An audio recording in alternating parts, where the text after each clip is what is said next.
This is ContactTalkRadio.com. Consciousness in action. And you are taking action into your consciousness by tuning into Contact Talk Radio. And on TuneIn.com, Hing.fm, and UpSnap Mobile. Contact Talk Radio. Welcome to Transformation with Tara Sutphen. Tara Sutphen is the author of Blame It on Your Past Lives and Soul Agreements. 3 audio CD series, metaphysical meditations, sourcing series, and sleep programming. Tara has also collaborated with Emmy Award-winning Shane Stanley and Marla Maples on numerous DVDs. Tara Sutphen is a master in the psychic sciences. If you'd like to find out more about Tara's work, upcoming seminars, and meditations to help you fulfill your dreams, visit her website at tarasutphen.com. Welcome to Transformations with Tara. This is Tara Sutphen. And today my guest is Cameron Steele. And he is a top psychic. He's a medium. He's a media expert. He's the owner of Contact Talk radio station. It is Consciousness in Action.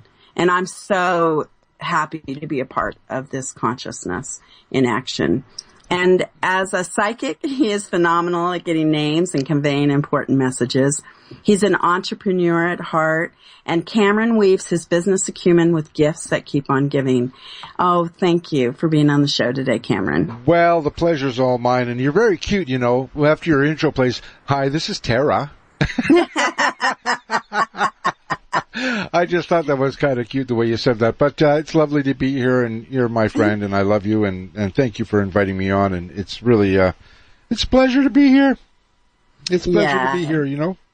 It always is. It always is. You know, I mean, Cameron and I have known each other now for so many good years now. Oh, my God. You know, we first met, I think, back in, I want to say it was almost 2002. We met in Seattle. Mm-hmm. At some kind of Northwest Pacific Psychic Fair or something like that with you and Richard a long time ago. And whoever that was. Whoever that was, that guy, yeah. No, with all due respect. You know, we met with Richard, you and Richard way back when, and we just stayed in touch over the years. And of course, you've been doing your show now. I think, gosh, I don't even know how long you've been doing your show. But let me take a look. I have it written down on a calendar somewhere, but I have the information kind of in front of me. But, you know, you have been doing this show since 2009. Yeah. I think actually before that, because I think it was actually before that, because I feel like we're missing some dates in that one. But, yeah, you've been doing your show such a long time, and it's just awesome to have you here, and great to have you a part of our network and doing your show, and you've got so much going on. It's just crazy. Yeah, I do. You know, you have a lot of stuff, and you're so popular.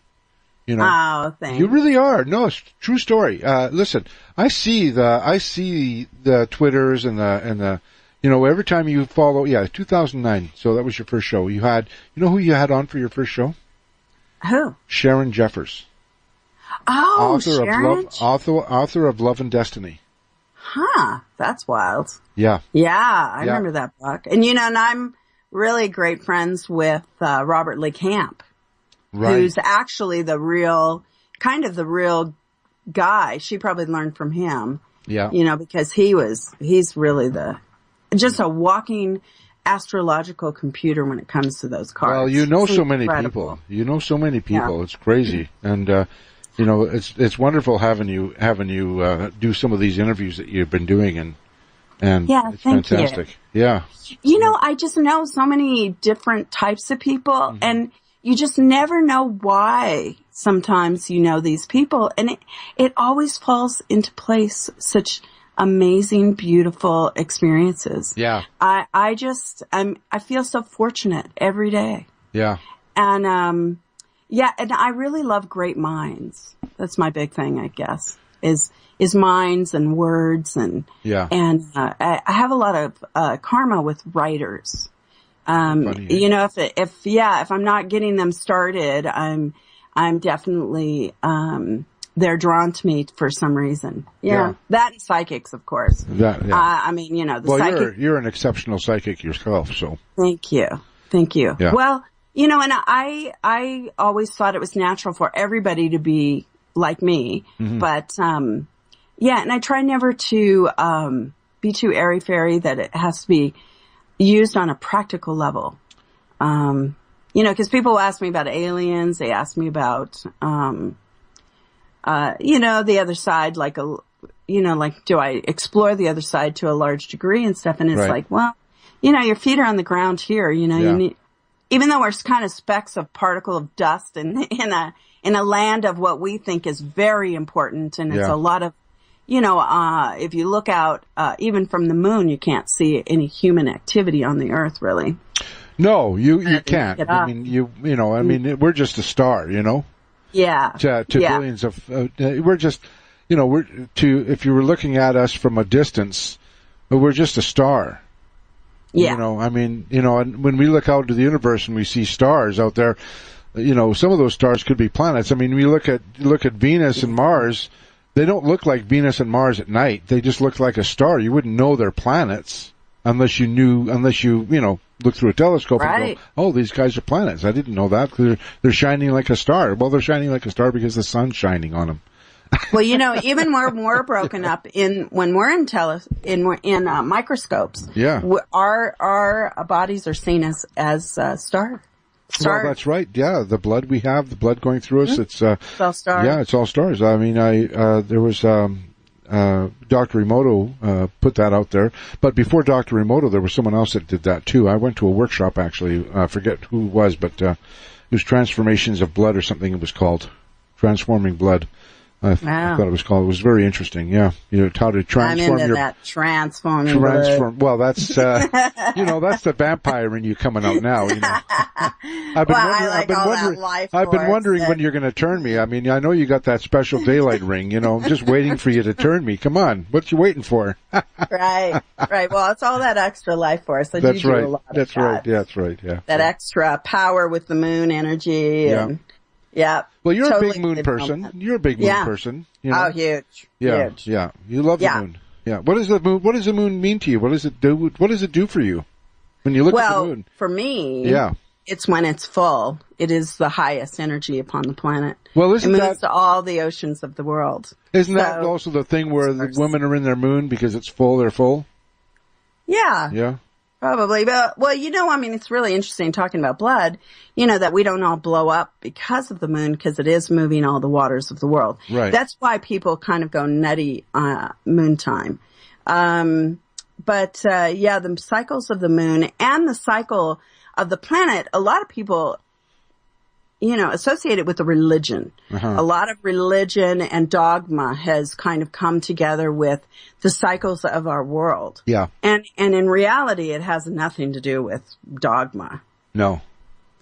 All it is the cycle of the earth and the cycle of how our food is planted and harvested. And it's a very important, it's kind of an important thing to know, and people don't really tap into it. I mean, I've just noticed over the years what we contain in our memory banks. Yeah.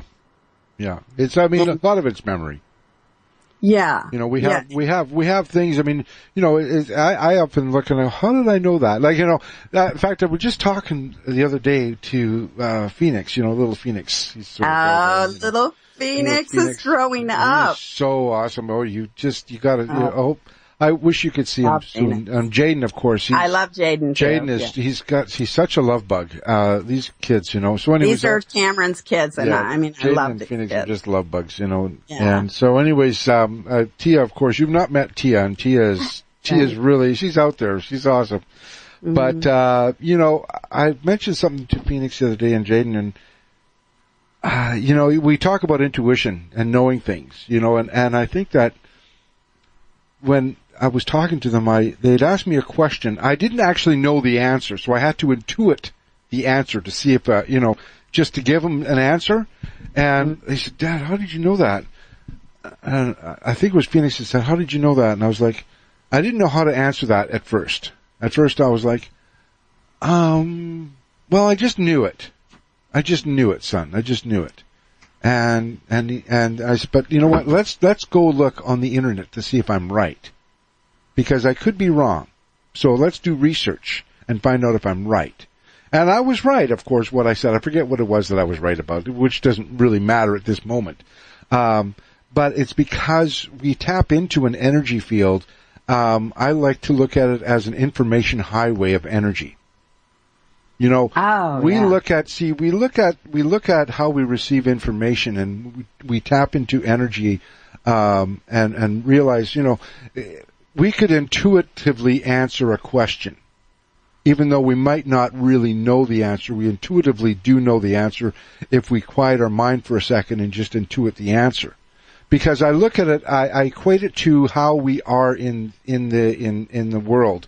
We have highways everywhere that will take us any direction, everywhere. We have state routes, we have little small roads, we have interstate highways, and they're multiple.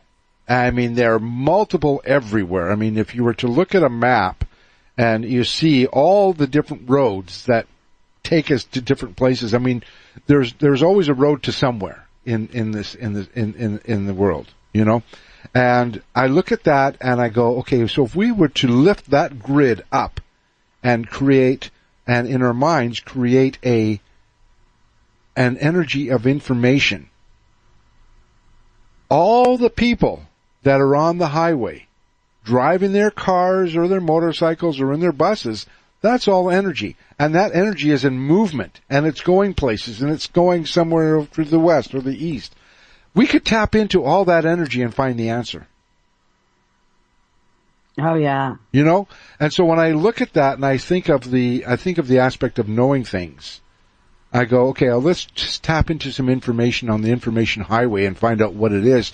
And, you know, I kind of sometimes I visualize a highway of information, multiple highways. And I'll go, okay, which highway should I grab that information from? Which one looks like it might be the right one? And I'll just take that little piece of information and go, okay, that's the answer. And then I'll verify it, because I always want to verify my information when I pull it out intuitively, because I don't want to just, you know, share something out of my ass, you know what I mean? Right. Right. Is the sky blue? Well, I don't know. It's, you know, is the sky blue in Brazil today? Well, probably, but let's find out, you know. So, I mean, you know, it's always good to find out and get validated on that information, because that's how we find out to make sure that we're correct.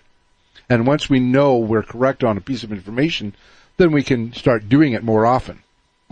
And so I said to my son, I said, let's verify the information. So we did, and I was correct. And I said to him, I said, do you know how I knew this? And he said, no. Did you study about it? I said, no. I said, I actually just tuned into the energy of it and to see what it is that I'm feeling. But because I wasn't sure that I knew the answer for sure, I said we had to go on and you know, look on the internet and see if we could find it. And I said, you know, way back when, before the internet had come around, we actually had to look in books that were written 6 months previous, you know. And right, or many years previous. Right, many years previous to that, right. Yeah. So, you know, you find out this information, and so it was like, he's like, oh, that's cool. Okay, I gotcha. You know, and so now he does that. He'll think about things now. I'll ask him a question, he'll think about things, and he'll go, yes, I think I can. Or I think that's the answer. And I'll say, sure? And he'll say, yeah, I'm sure of it. I said, well, do you want to double check? No, I'm good. I know the answer, that this is the answer. So it's teaching, you know, teaching him to trust his answers, as we all have to teach ourselves to trust our own answers. Because that's what can lead us into trouble sometimes, is not trusting our answers. Right. And it can also keep us out of trouble too. Yeah. Yeah. It can also get us in trouble too by trusting our answers, but, you know, it is what it is, I guess, you know. Well, risking is not a bad thing. It's just risking the wrong way. And when you're doing, you know, outwardly bad behavior, then you know it's going to end up bad. So, there's not usually a good ending on any sort of outward weird behavior. No. So, you know, that's just what is. You know, like driving even too fast can be, you know, hazardous. Like, you know, just being mindful. I think it's just being mindful in the world. Yeah. I mean, it makes you have no regrets. Yeah, that's true. And yet, you know, you don't want to miss an opportunity, a job opportunity or a love opportunity because you're too stuck in your old way. Yeah. Yeah. Yeah. Yeah. Yeah, it's funny. Yeah. Yeah, it happens. I saw it happen this week, that somebody, wouldn't, kind of just go the extra, create their own time. And I thought that was so interesting. That people are afraid to be alone. They're afraid to, go off and do their own thing. And, it was like, wow. Yeah. Because, that's not my problem. Yeah. Right, exactly. And hop a plane and go for it. Yeah.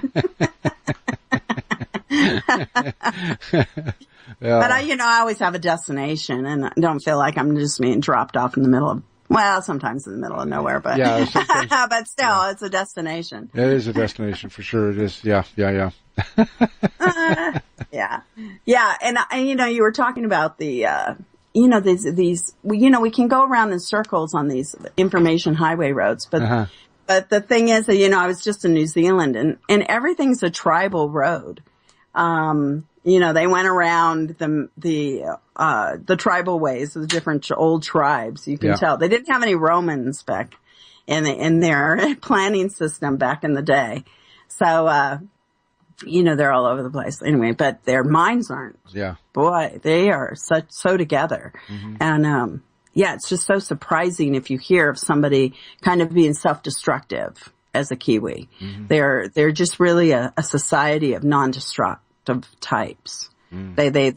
They read. And they were poor for a long time, and so now that they're kind of on their feet, they're not gonna, they don't want to ruin the privilege. No, that's right. Yeah, so it's kind of cool. That is cool. Yeah. Yeah. Yeah, so I guess maybe that's learning to not ruin privileges either. Yeah. Yeah, I mean, I feel, sometimes I feel, I sometimes feel like I want to make sure, I have to stay conscious of that. I think when privileges, that word for me is privileges. I feel like, for me, the word privileges, I feel very privileged every day. Because the people that I work with, I was just talking previously to the gal that comes on before you, Lisa McDonald. She actually had me as a guest on her show today too. I love that. So it was kind of fun. Yeah, it was good. She did a short interview with Deepak Chopra, so she asked me to come on afterwards. But I think about the privilege, and I go, the word privilege, and I feel like, we're very privileged in this country as a whole, or on this planet, period. Yeah. I mean, I was watching last night a scene take place on my street between two animals. My cat, Luna, and a little bunny rabbit. So this bunny rabbit was in the middle of the street, and I'm looking at this bunny rabbit, and I'm thinking to myself, that bunny rabbit just living his life, just out in the street, just doing whatever he does, or she does, whatever this bunny rabbit is, it's just doing it. And I thought to myself, it's a privilege to be able to see the animal in its not natural environment, because a bunny in the middle of the street is not a natural environment, of course. No. Yeah. So, but it's sitting there. It can be a dangerous environment for a little bunny. Totally. Well, and that's where I'm going, because moments after, I see my cat coming out of the bushes. And it's about to chase this little bunny rabbit. So I'm like, Luna, you're not going to catch the bunny rabbit. It's too fast for you. Luna's not a big runner. She can run, but she's like a little cheetah. She only spurts for about 6 feet, and then she has to slow down. Versus like a cheetah runs really fast for a certain amount of time and then has to stop. So, I've watched this and I go, I'm really privileged to be able to see the kind of wildlife, domestic things take place like this with animals. But animals don't know that they're privileged. They're just living their life. But what would it be like, and maybe I'm going off a deep end here, but what would it be like for an animal to know that they're privileged? What would it be like for your dogs to know that they're privileged to be in your company? What would it be like for the animals that we have?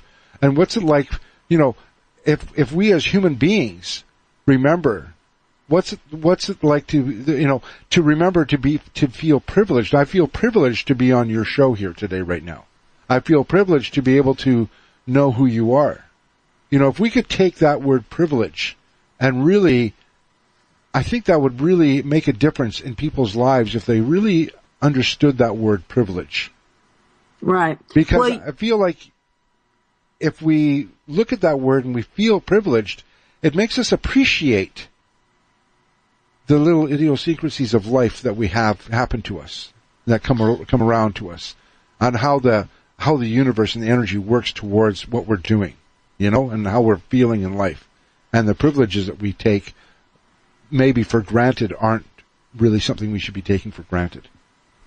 Right. I don't know we if that know, makes sense like with animals. Yeah, with animals, I don't know if they would know. It's our kind of wit and understanding to know that they have a privilege, but I don't think that they, like you say, they're just living it. So they're not consequential beings. No. I mean, they're living in the present moment. That's but right. for humans, they tend to live in the past or the future sometimes too much. And so they're not happy with the now. Right. And I think that's where you would feel that there are privileges. And not everybody creates privileges. Mm-hmm. Now, I think it's the creation of your life. We live in an illusion. Like we were talking earlier about us being stars under a microscope and from space that we're seen as a star, the Earth. Mm-hmm. So the bottom line is that we create our lives. Right. And if we want to shine, we can shine as bright as we want. So we have to create that. Yeah. That's not to say we won't have problems and sadness, but the bottom line is we have to persevere. Yeah. I mean, there's no getting around. If we want those privileges, if we want to live an amazing life, we have to create it. Yeah. No, that's very true. We have to create that kind of lifestyle. But I think where I was going is that recognizing that, whatever lifestyle we create for ourselves is really comes, for me, it just comes down to a privilege to be able to live the lifestyle that I want to live. And, if somebody was to say to me, am I living the lifestyle that I want? Not yet. No. But I'm privileged striving towards. But I am grateful nonetheless and feel privileged to know where I'm at right now is where I'm at, because I am privileged enough to know that I have this amazing wife. I'm privileged enough to know that I have three amazing children. I'm privileged enough to know that I have within my life this platform that was created for people like yourself. And it's a privilege to be able to do this work that we're doing and live the life that we're living. Now, would I have said that 10 years ago or 20 years ago? Probably not. I would probably have just said, this is life. I'm taking it and living it, and maybe taking it for granted. I mean, there's a lot of things that I've taken for granted in my life, and I go, wow, I didn't realize I was taking that so much for granted. I think we have to remember that at the end of the day, we have to be careful that we're not taking things for granted, that we're actually, at the end of the day, feeling privileged enough, because if you feel privileged, that means that it's less likely that we're going to take things for granted. Because when people take things for granted, things get all of a sudden kind of hairy and wiry, Mm-hmm. Yeah. I don't know. I feel like I'm not making any sense right now at all. Does it come across that way? I love it. No, I don't. I feel like I'm not making any sense. I feel like it's so funny when I feel like that sometimes. I feel like sometimes I'm talking, I'm going, am I making any sense at all? Yeah. No, you're totally making, because it's the privileges. I mean, and that's making sense. I mean, because it is trying to make sense of actually what is a privileged life and what is not a privileged life. Well, and that's privileged life is, for me, is not, money and gold. It's really relationships and laughing. Yeah. And learning. Yeah. And being able to do my psychic work, but I love the psychic stuff. I always love that. Yeah. That's fun to do. Well, I think for a lot of people, it calms you down. Yeah. Well, for me, making decision. For me, it doesn't calm me down. I get excited. afterwards. When I do a psychic reading, I really get excited, but I also feel kind of tired afterwards too. And that's the part where I go, okay, I'm not doing it right, or I'm not doing it the way I want to do it. Because if I feel tired after doing a psychic reading, I haven't quite mastered that moment of being in the moment as a psychic. Yeah, well, it's maybe tuning up your life force. Yeah. As the life force, that's a lot to do with it, because I used to see a lot of psychics, very high-end psychics. I mean, I've been around really great, Alan Vaughn and a lot of others, whereas they didn't really take very good care of themselves. Right. They were very in ill health, really. And they kind of lived outside. Maybe they lived outside themselves and really lived on the other side, and they didn't really live too much on this earthly world. And so they were giving too much of their energy and their life force away whenever they were even doing readings. Right. Well, I started doing readings, and I wasn't really intending. It just happened, Yeah. It just happened. And I think when I'm doing readings, I really want the validation. You talk about being privileged. I feel privileged enough to be able to do it, but I also go, well, I want to make sure that when I'm doing a reading that I'm getting the immediate feedback, because I want to feel like I'm on the right track with the person. I want to feel, because there's so many, Tara, for me, there's been so many psychics out there and intuitives that are just talking out of their ass. They're just not being honest and real. They're just making things up as they go. I've seen that too many times. Well, there's a very fine line between illusion, and disillusion and reality. Yeah. And you have to, a lot of times with the psychics that I teach, it's taking notes. Yeah. It's all about taking notes or keeping a journal, and that way you can look back to see how many kind of hits you have, and to see how you can, what the hits are. A lot of times too, I have to say this too, like how I teach people how exactly they are getting their psychic ability. And so it comes down to if they're auditory, if they're clairvoyant, if they're telepathic, if they're, and I assess them as they're doing their exercises. And so I'm seeing, or if they only read symbology. And so that way it helps them clarify how they are being psychic. And so they can actually use it. Because there's not everybody, nobody's the same. No, that's right. Yeah. So it's really kind of fun to do that assessing. Yeah. It's fun to play. Yeah, for sure. Yeah. So and then from there they can go on and and explore more. And I've created really amazing psychics in the world, of course. So it is fun. Yeah, and I think there's room for everybody. It's a speciality of yours to help people develop their intuition and their intuitiveness and their psychic stuff. I mean, I know we've talked many times about doing one together. I still want to do it. So yeah.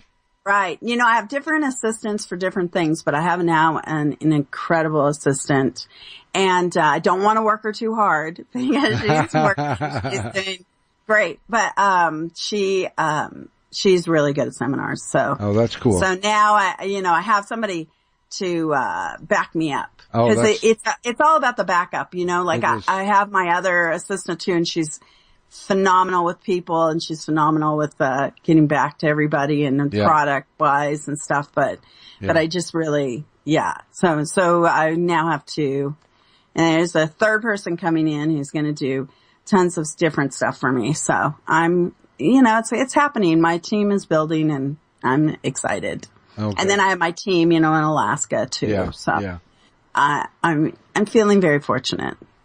It's all going forward really nicely. Fantastic. Yeah.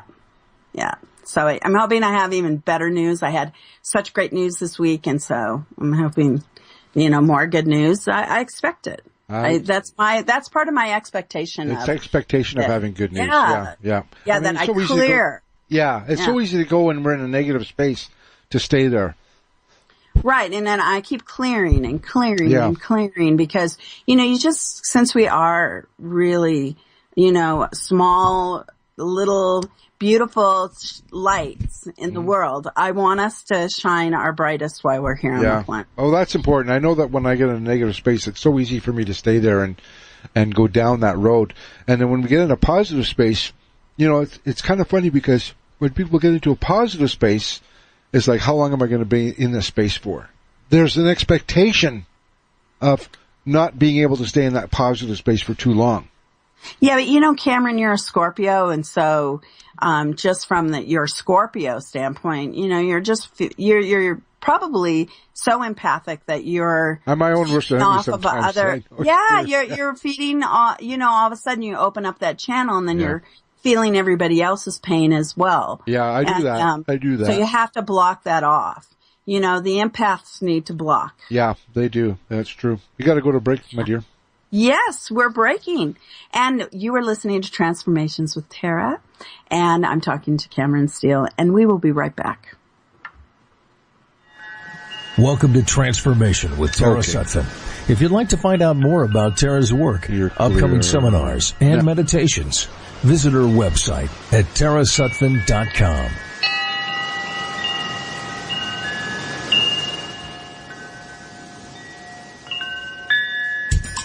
You've listened to the shows on CTR, and perhaps you've found yourself thinking, maybe I should host my own show, but I don't know how.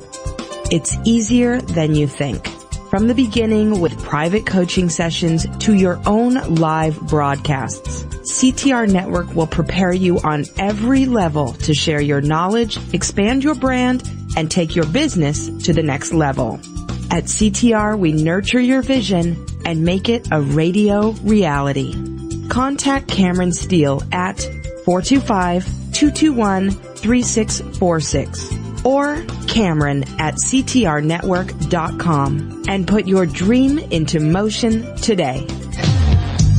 Want to become a member of an amazing and fun group of individuals? Then you need to join the Contact Talk Radio Network. When you join Contact Talk Radio, you join our social network where you can chat with the show hosts and other members, post pictures, even videos. When you join Contact Talk Radio, you receive exclusive information about our shows, events, and all the latest happenings. When you join Contact Talk Radio, you become a member of our team, blazing a trail to greater understanding of the world we live in. Signing up takes less than a minute and boom, you're in. Don't wait. Come join us. Visit contacttalkradio.com now and click sign up.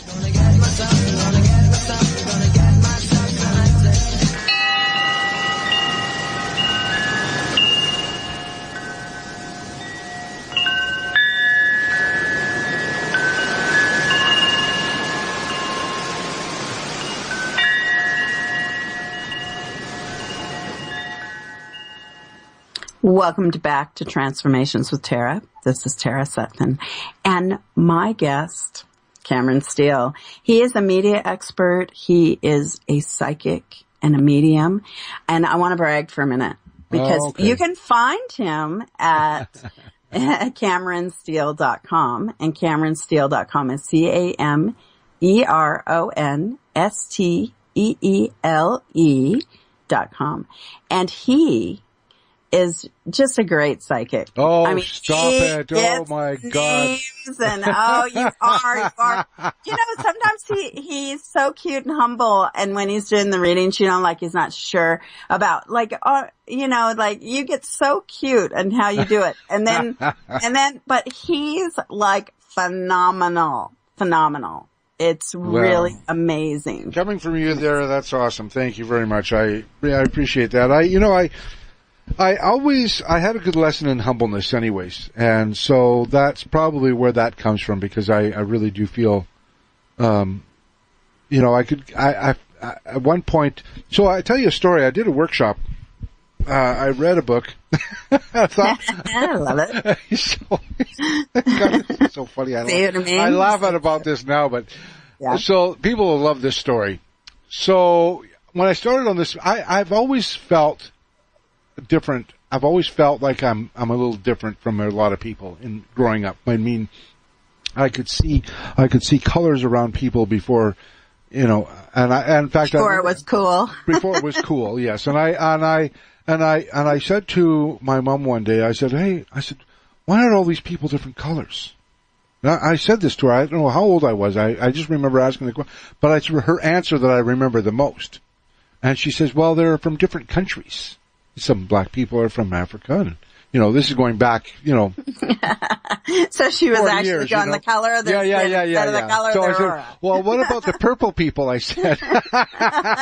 She said, the purple people?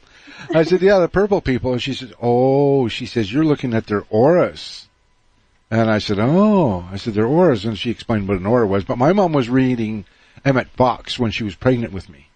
The Sermon on the Mount. She wanted, she was reading the Sermon on the Mount. I mean, this is one of the first metaphysicians around, And so, anyways, I learned about that and stuff. And so I started learning about things. And my mom gave me this crystal. She said, this crystal, I showed her this crystal and she gave it back to me. And she says, this crystal is going to bring you a lot of money.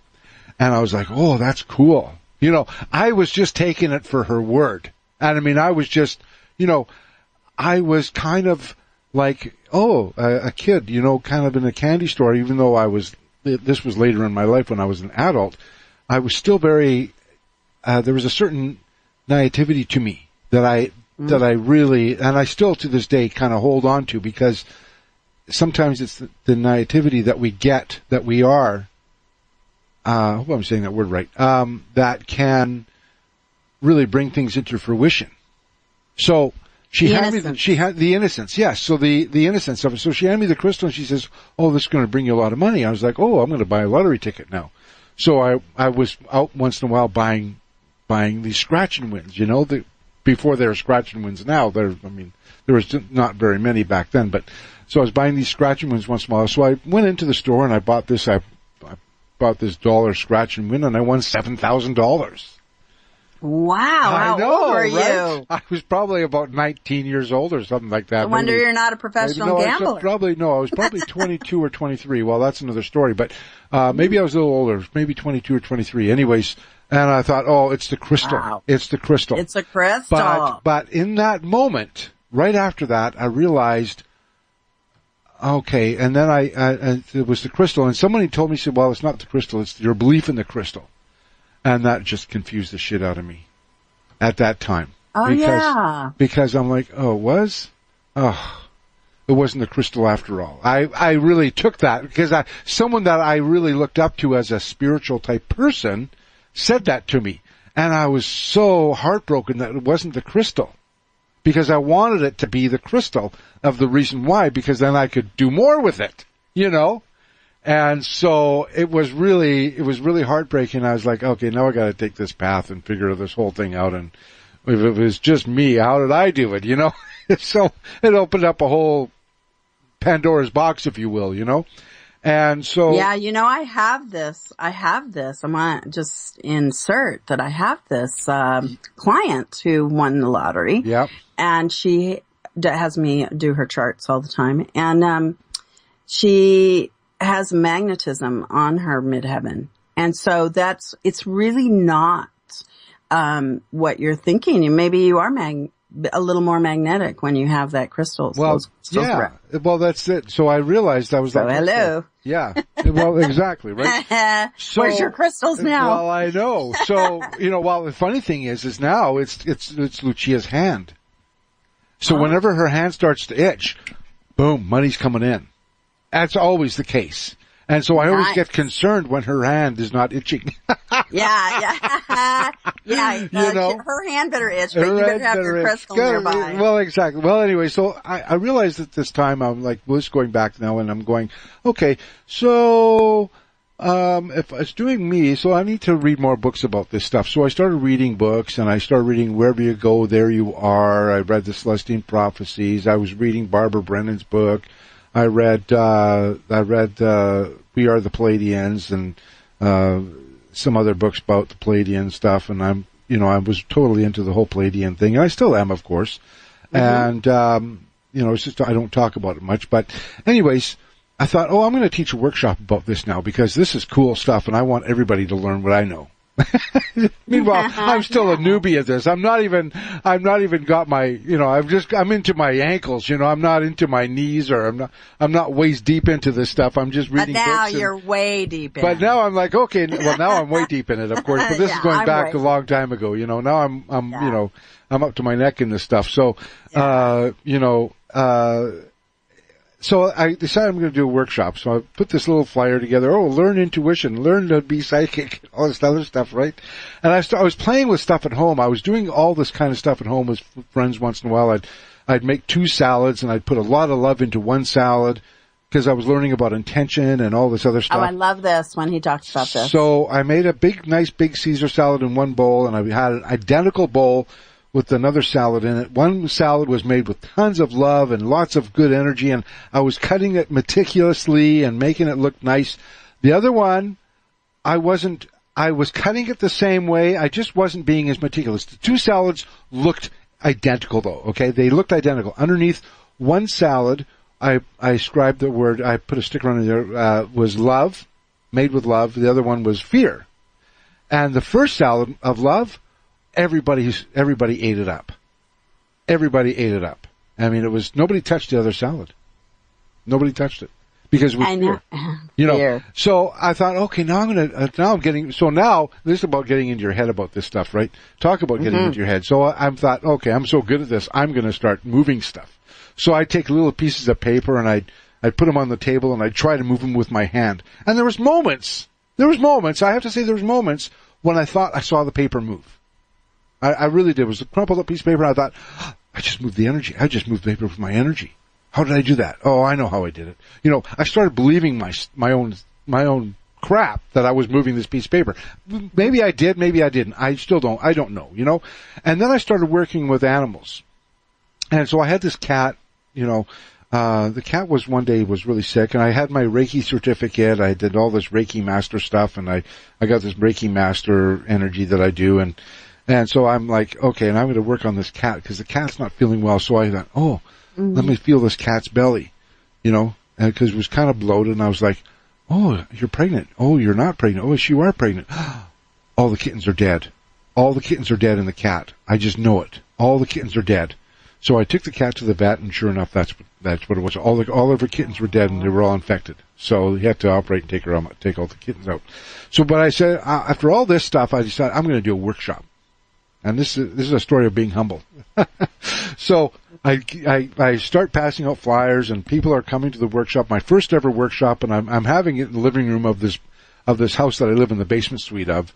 And it's just it's kind of a dive. It's kind of a hole. So I had to kind of really decorate it up nice and make it look like it's really spiritual, if you will, So, and I put on this shirt that's very spiritual. Kind of reminds me of that JP guy that, you got to be spiritual. You got to wear certain clothes, So this is fun. Yeah. I'm going You're getting in the zone. I was getting in the zone, right? I was like, okay, I can't wear shorts and a t-shirt because that's not reflective of being spiritual, Really? So, I wear shorts and a t-shirt all the time. I'm talking about back then when I'm maybe, way back then, right? Okay. So I'm I've got this whole persona that I feel like I need to put on to make myself even more spiritual, because now I'm going to be a spiritual teacher. So, right. Well, you're trying to get into the whole. I've been trying to get into the whole thing, right? Because I'm going to be a teacher. Sure. I'm going to teach how to be psychic when I've only been psychic myself for maybe, only practicing this for 6 or 7 months, So, right. So you're excited about it. I'm excited about it, right? So, anyways, these people coming over, and we do these different exercises that I've been doing, and I gave credit where credit is due. I said, I learned all this from some of the books I've been reading, and I felt like I wanted to come out and teach it. That was my intro to doing it. I always gave credit where credit is due. I never took credit for something that I didn't create myself. So, right. Anyways, there was this gal that was there, and I was teaching this whole thing about, writing shapes down on little pieces. And to this day, I still do it, and it's still fantastic. So writing shapes down on little pieces of paper, crumpling them up, and putting them in your hand, and then each of you have to hold the one piece of paper up and have to intuit what shape is drawn inside that crumpled piece of paper. Because you're learning, when you write, what was the feeling you got when you were right? And when you're wrong, why are you wrong? What made you feel like it was, if it was a circle and you said a square, why did you see the square and not the circle? What were you looking at? What were you feeling? I was going through all this stuff. And so I wasn't doing it myself in the workshop, but I'd done it on my own, and I was really good on my own doing it. And so this girl says to me, she says, well, let's see you do it. I'm like, oh, yeah, for sure, I can do this every day of the week, any time of the day.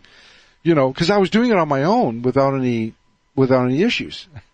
Well, now that I'm being called up to the plate and these people are watching me, my whole nervous energy just exploded right in front of me.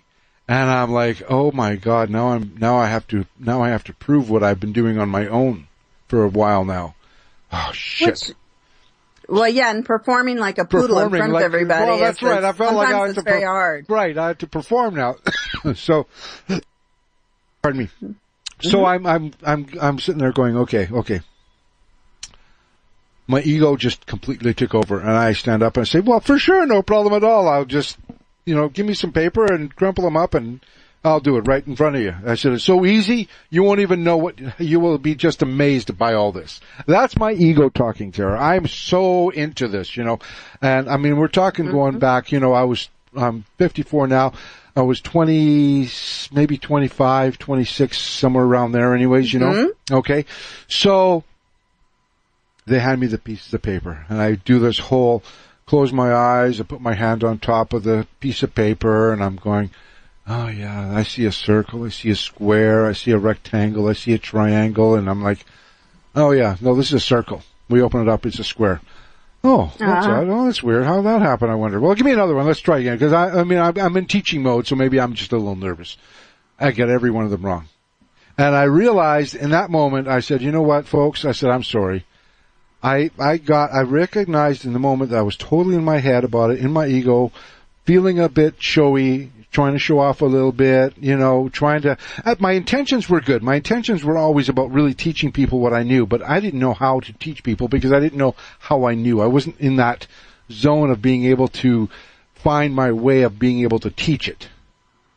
Right. And so I was charging like $25 a head for the workshop, and I had like 20 people there. And I said, I stood up in front of everybody. I said, you know what? I'm sorry.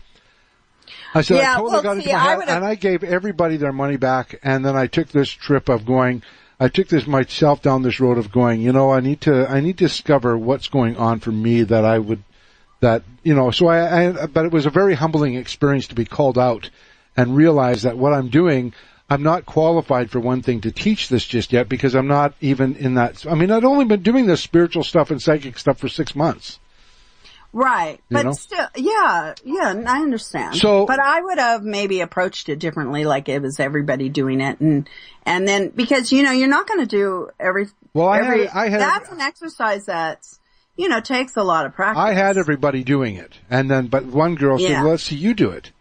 Of course I can't turn around and say, no, I'm not going to do it because I'm here to teach you. Well, I can't teach you if I can't, I don't know, what gives me the right to teach you if I can't do it, Yeah, see, for me, that kind of exercise is so boring that I just can't even make myself work at it to do it.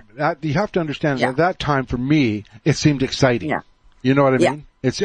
For me, and I still do that exercise. There's other exercises that I do still, but that one is the one that I do. It's always worked in the past, and it still does. I use that with the kids now, too. And in fact, I've used it with some adults. Standing in the line at Starbucks, and they love that exercise. So that's popular. So cute. Yeah. Standing at the line at Starbucks, that's cute. So, so it's very fun. Anyways. Yeah. I love that. But it's learning to be humble, and on the spiritual path. And it's funny because we were just talking about that previously, too. I was talking to somebody else about it previously, and it's really just learning to be humble and knowing, when you're on that path of an intuitive or a psychic, it's just being humble about the whole experience and know that, bringing it back to the circle, that it's a privilege to be able to do what we do because not everybody does it. Right. Now, I might have, as a teacher, with that one, I would maybe had you, were you just holding your hand above it? or were you touching the actual paper? No, I was just holding my hand above it because I was also doing the exercise of creating shapes with your hands and energy. Okay. So I was saying that was the one exercise. That's the one that I really was excited about, because taking your palms and creating that pressure between your palms of energy, and then forming a shape and then handing it to someone and asking them to say, what shape is it that you see? Or what shape is it that you're feeling?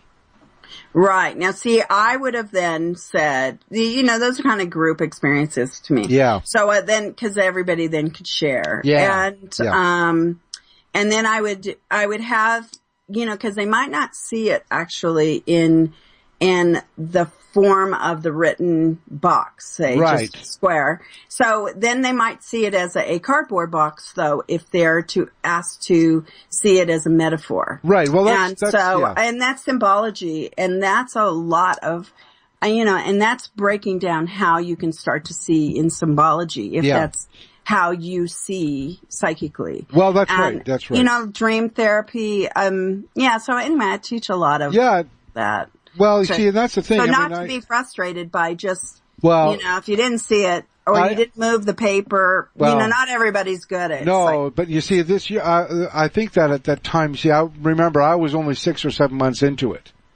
And I was only 6 or 7 months into this. So do I still practice trying to move stuff with my hand? Yeah, I do. I still do. Have I? I think I have, but I like to believe I have. But the eyes can play tricks on you sometimes. Well, I have a couple exercises and tools that I'll have to get for you sometime for you to really practice. Now, I had. When I was doing the teen class, the boys, there's a couple of the boys who could really move things. Oh my God. They were incredible. But not everybody is good at psychic kinesis. No, that's right. Yeah. And I do it all. I do psychic kinesis, I can do the channeling, the mediumship, the one thing I haven't achieved, of course, is the flotation. The only floating I do is in my head, so, Right, the levitation. Levitation, yeah. I haven't been able to do that at all. Usually that's a Kundalini experience, yeah, and I feel that's a whole nother... That's a whole other show. Other thing, and that sometimes is that your life is changing in every way. Yeah. So that's not necessarily that great of a thing when that happens, No. It's a magical thing, but... Sometimes I ask myself, well, why do I want to have that experience anyways? Well, I just want to see if I can do it, that's all. A lot of times I do things just to see if I can do it. Yeah, I have, but it changed my whole life. My whole life changed. Yeah. And then when I really explored, everybody who has done that, their whole entire life changed. Yeah. That's the thing. So you have to be ready for that. You have to be ready for that one. It's almost like launching.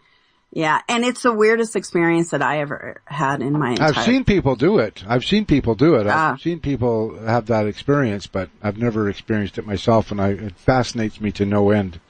It's almost like you never knew that you were connected to some kind of weird matrix. I can... What the heck? I can go out of my body in a meditation, and I can see myself... in fact, we're almost at the end of the show, but another time I'll share the story of how I fought a war in another dimension, an alien war in another dimension in the same location that I was at. Right. I was fighting an alien dimensional war, and it was interesting because the first night I had this experience, I all of a sudden had to leave, and I left, and that dimension for them was... the time for that, whatever it is, I don't know how to explain it, but the next day I went into this meditation again, did the same thing, and when I came back into that same space, they said, "Hey, where did you go? You disappeared for a minute." But meanwhile, for me, it was almost 24 hours. You can find Cameron at CameronSteele.com, CameronSteele.com. Steele, STEELE.com. And sorry I didn't give the call-in number. We have a new call-in number, but we had fun. It was talking. Wonderful to catch up with. Thank you so much for having me on today, Tara. Yeah, I really appreciate it's great. And if you want to come to my Mystic training, I have a couple seats left in Sedona, and you can find that at TaraSutphen.com. Okay. Blessings, everyone. Lots of love. Love you, Cameron. Thank you very much for being on the show today. Oh, and thank you. Thank you for sharing your time with Tara Sutphen. Find out more about Tara's work, upcoming seminars, and meditations to help you fulfill your dreams by visiting her website at TaraSutphen.com.